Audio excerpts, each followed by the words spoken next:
Oke, Assalamualaikum warahmatullahi wabarakatuh. Halo semuanya. Pada kesempatan kali ini kita akan membahas tentang implementasi MIS. Khususnya pada studi kasus kali ini yaitu pada radio RRI di Lampung. Langsung saja kita masuk ke pembahasannya.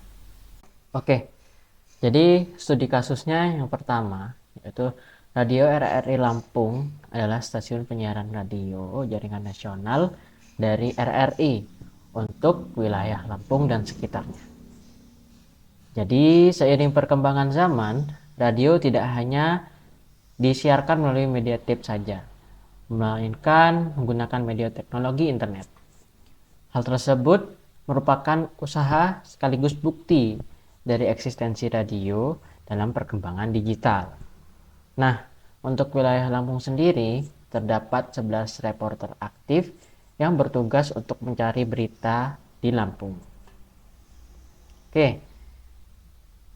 jadi di sini ada diagram BPMN untuk alur proses dari pengiriman berita sampai berita tersiarkan. Jadi di sini pengiriman berita oleh reporter kepada koordinator liputan atau redaktur yang berlangsung selama ini membutuhkan proses yang berbelit-belit. Proses diawali dengan pengiriman berita kepada koordinator liputan redaktur melalui email. Selanjutnya, kemudian koordinator liputan atau redaktur memeriksa berita tersebut. Jika tidak disetujui, maka reporter mencari berita lain. Jadi di sini koordinator liputan akan menerima berita melalui email dari reporter. Selanjutnya, koordinator liputan akan memeriksa berita tersebut dan masuk kepada cabang di sini untuk decision ya, untuk menentukan apakah berita yang ditampilkan itu sesuai atau tidak. Jadi kalau beritanya disetujui, maka koordinator liputan akan memerintahkan kepada reporter untuk membuat berita. Dan jika tidak disetujui, maka koordinator liputan akan memerintahkan kepada reporter untuk mencari berita baru dan reporter akan mencari berita baru. Nah, jika disetujui tadi, setelah koordinator liputan itu memerintahkan kepada reporter untuk membuat berita, setelah itu reporter akan membuat berita berupa audiotori. Dan setelah itu berita akan terbuat. Pembuatan berita di radio Pembuatan berita di radio harus memasukkan suara narasumber, membuat rekaman audio, kemudian merubah berita dalam suatu kemasan yang siap disiarkan. Jadi setelah berita tersebut terbuat, yang berupa audio tadi, akan diberikan tugasnya kepada penyiar untuk menyiarkan berita, sehingga berita akan tersiarkan. Oke, setelah itu kita masuk ke pembahasannya. Bagaimana penggunaan email untuk mengirim berita saat ini masih kurang efektif, dikarenakan harus terlebih dahulu mengunduh kiriman berita dari reporter. Setelah itu koordinator liputan baru akan memprosesnya. Proses tersebut juga sangat tidak efektif, dikarenakan akan menambah waktu pengiriman berita. Sehingga sistem pengiriman berita yang berjalan ini sangat perlu ditingkatkan. Selain itu, pengelolaan data berita yang disiarkan untuk nantinya dijadikan sebagai laporan bulanan masih dilakukan secara konvensional atau manual, yaitu dicatat dalam buku. Hal tersebut tentunya semakin tidak efektif dan efisien. Oke. Selain itu, dari hasil wawancara, jika reporter yang ditugaskan berada di luar daerah Bandar Lampung untuk mengirim berita kepada koordinator liputan atau redaktur, maka memang dibutuhkan sebuah sistem yang berbasis web. karena sistem berbasis web ini dapat dijalankan dari jarak jauh dengan menggunakan internet. Nah, solusi dari hal tersebut merupakan sistem informasi manajemen berita yang berbasis web. Jadi dari kurang efektifnya tadi, dari lamanya untuk mengirim berita dan laporan bulanan yang masih manual, kita bisa solusikan dengan sistem informasi manajemen berita yang berbasis web. Oke. Setelah kita memahami studi kasus, kita lanjut kepada sistem informasi manajemen berita itu sendiri. Jadi, penelitian yang dilakukan di Radio Dimers itu dijelaskan bahwa radio sebagai media komunikasi masa perlu melakukan perubahan seiring perkembangan teknologi internet menjadi radio berbasis web seperti radio streaming atau biasanya disebut radio online. Selanjutnya, kemudian ada penelitian dari Pusat Penelitian Nasional, yaitu dikembangkan suatu sistem informasi manajemen pengelolaan berita pada RRI Surabaya bidang programa 1. Penelitian ini dilakukan untuk menghasilkan sistem informasi yang dapat mengolah berita, penilaian kerja, dan peningkatan prestasi reporter. Jadi berdasarkan penelitian tersebut, jelaskan bahwa penerapan dari sistem informasi manajemen berita bisa meningkatkan efektivitas dan efisiensi dalam keberlangsungan aktivitas berita pada RRI wilayah Lampung. Selanjutnya kita masuk ke pengertian sistem informasi manajemen. Jadi sistem informasi manajemen adalah sistem informasi yang digunakan untuk menyajikan informasi yang digunakan sebagai pendukung operasi manajemen dan pengambilan keputusan dalam suatu organisasi. Selain itu, sistem informasi manajemen juga diartikan sebagai penerapan sistem informasi di dalam organisasi untuk mendukung informasi-informasi yang dibutuhkan oleh semua tingkatan manajemen.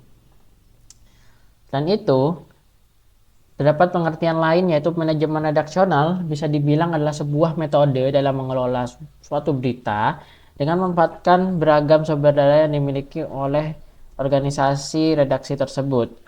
Redaksi membawahi kegiatan yang berhubungan dengan produk yaitu berita, mulai dari perencanaan program, persiapan liputan, pengolahan data, pencarian berita, sampai berita dapat dinikmati oleh pembaca. Selanjutnya kita masuk ke definisinya. Jadi sistem informasi secara umum, sistem informasi manajemen berita secara umum dapat dinyatakan sebagai suatu sistem informasi yang bertanggung jawab untuk mengumpulkan dan mengelola data dengan memanfaatkan beragam sumber daya yang dimiliki organisasi redaksi menjadi sebuah berita yang berguna bagi setiap tingkatan manajerial dan masyarakat nantinya tentunya. Oke. Selanjutnya kita masuk kepada metode dari manajemen sistem informasi berita tersebut. Jadi metodenya kita mulai dari pengumpulan data sistem. Jadi untuk RRI wilayah Lampung kita mengumpulkan apa saja data-data yang diperlukan, yaitu pertama dengan cara observasi, yaitu dilakukannya dengan mengamati sistem manajemen berita yang berjalan pada pembuatan berita sampai menjadi laporan akhir yang berupa penyampaian informasi laporan klasifikasi berita. Jadi setelah berita itu disiarkan masih ada ternyata kegiatan lain di dalam organisasi, yaitu membuat laporan dengan klasifikasi berita juga, kontribusi berita, dan agenda settingan bulanan. Selain itu juga kita mengumpulkan data dengan cara wawancara. Wawancara itu dilakukan kepada kepala bidang pemberitaan, pegawai administrasi, dan semua dalam organisasi yang terlibat untuk perencanaan dan implementasi sistem informasi manajemen berita. Yang tujuannya untuk mengetahui kebutuhan serta kelayakan sistem yang akan dirancang. Selain itu pada penelitian ini juga dilakukan studi literatur. Jadi setelah kita mengumpulkan data sistem, maka kita selanjutnya akan merancang sebuah prototipe, yaitu perancangannya kita atur kepada 4 bagian penting, yaitu struktur data, arsitektur, detail prosedur, dan antarmuka pemakai. Sistem yang akan dikembangkan dirancang menggunakan UML. Apa itu UML? Menurut Sukamto dan Salahuddin, UML dapat digunakan tidak terbatas pada metodologi tertentu, sehingga tetap dapat digunakan pada metode pengembangan prototipe. Selain itu, UML juga berguna untuk programan berorientasi objek.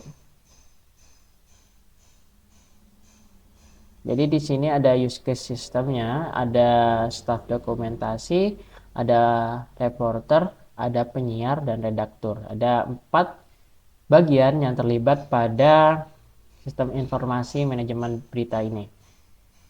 Dan setiap aktivitas yang dilakukan oleh para bagian ini, pada bagian-bagian ini memiliki aktivitasnya masing-masing.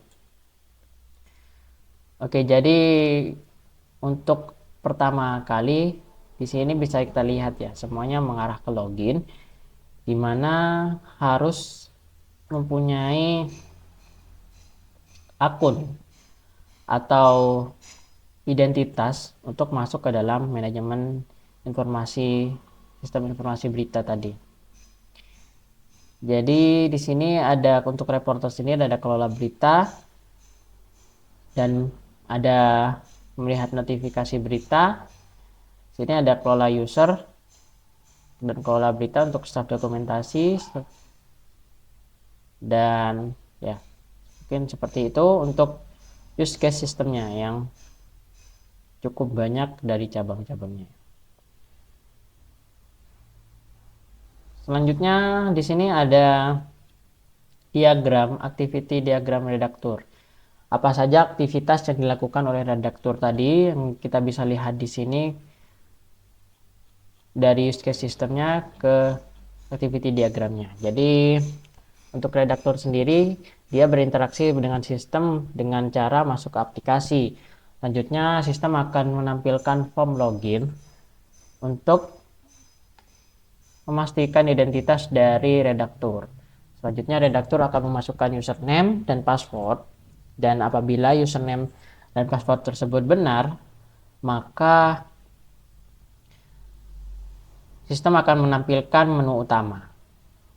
Selain itu, jika username dan passwordnya salah, maka sistem akan menampilkan form login kembali.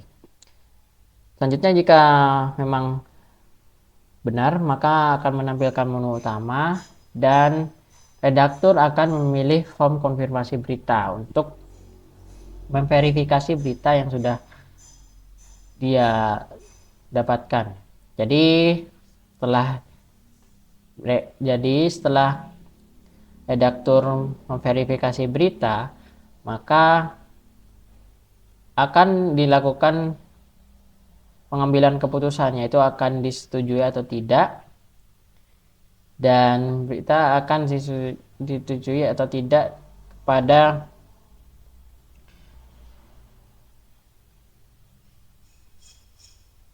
ini akan dikirim ke pengelola tadi, tim koordinator liputan, dan di sini jika disetujui maka akan ada notifikasi kepada reporter. Selanjutnya di sini ada juga activity diagram dari staff untuk interaksi dengan sistem. Jadi sama, untuk alur awalnya dia harus masuk kepada aplikasi, nampilkan form login, dan intinya di sini ada aktivitas login. Setelah itu setelah staff masuk ke tampilan menu utama, maka staff akan memilih menu laporan berita. Setelah staff memilih menu laporan berita, maka sistem akan menampilkan form laporan berita. Dan setelah itu, apabila staff akan mencetak salah satu laporan dari berita yang ada, maka dia akan memasukkan pilihan laporan berita yang ingin dicetak. Selanjutnya, sistem akan mencetak laporan berita tersebut. Oke.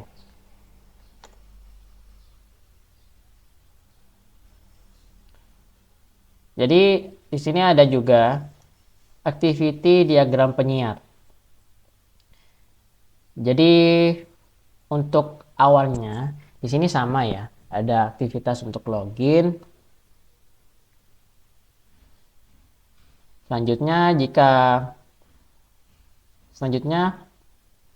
penyiar akan ketika menampilkan menu utama, penyiar akan memilih form data berita.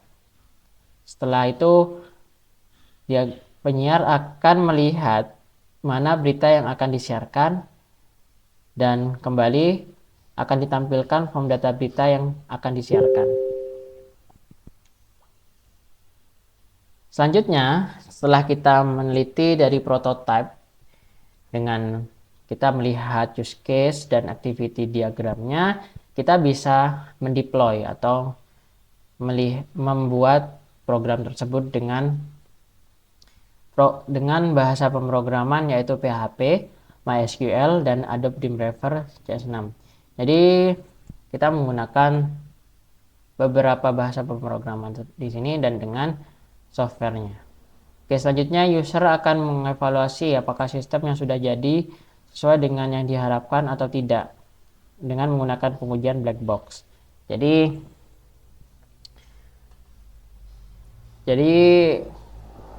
akan dilakukan testing terlebih dahulu sebelum dideploy dengan sistem pengujian black box, yaitu dengan memberikan input kepada sistem tersebut dan selanjutnya akan diproses oleh sistem dan apakah sistem itu akan mengeluarkan output yang diharapkan, dan itu adalah pengujian black box. Setelah diuji dan sesuai dengan harapan yang akan dikeluarkan, maka siap untuk digunakan.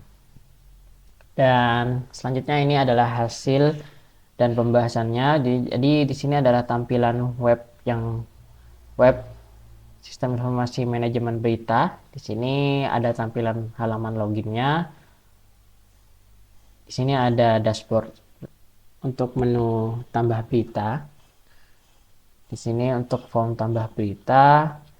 Di sini ada form untuk verifikasi berita, di mana nantinya ada judul berita dan apakah sudah diverifikasi atau tidak.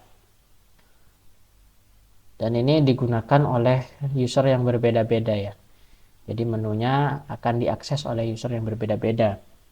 Selanjutnya ini adalah grafik klasifikasi berita. Jadi secara otomatis nantinya akan ada laporan untuk pengkelompokan berita-berita yang ada. Selanjutnya di sini ada halaman dashboard awal, dan ini ada laman untuk mencetak laporan. Oke, mungkin seperti itu. Jadi implementasi dari manajemen atau sistem informasi manajemen berita di studi kasus RRI Lampung. Oke. Mungkin hanya itu yang dapat saya sampaikan. Mungkin ada tambahan nantinya untuk manajemen sistem informasi, dan mungkin tunggu videonya depannya. Terima kasih. Assalamualaikum warahmatullahi wabarakatuh.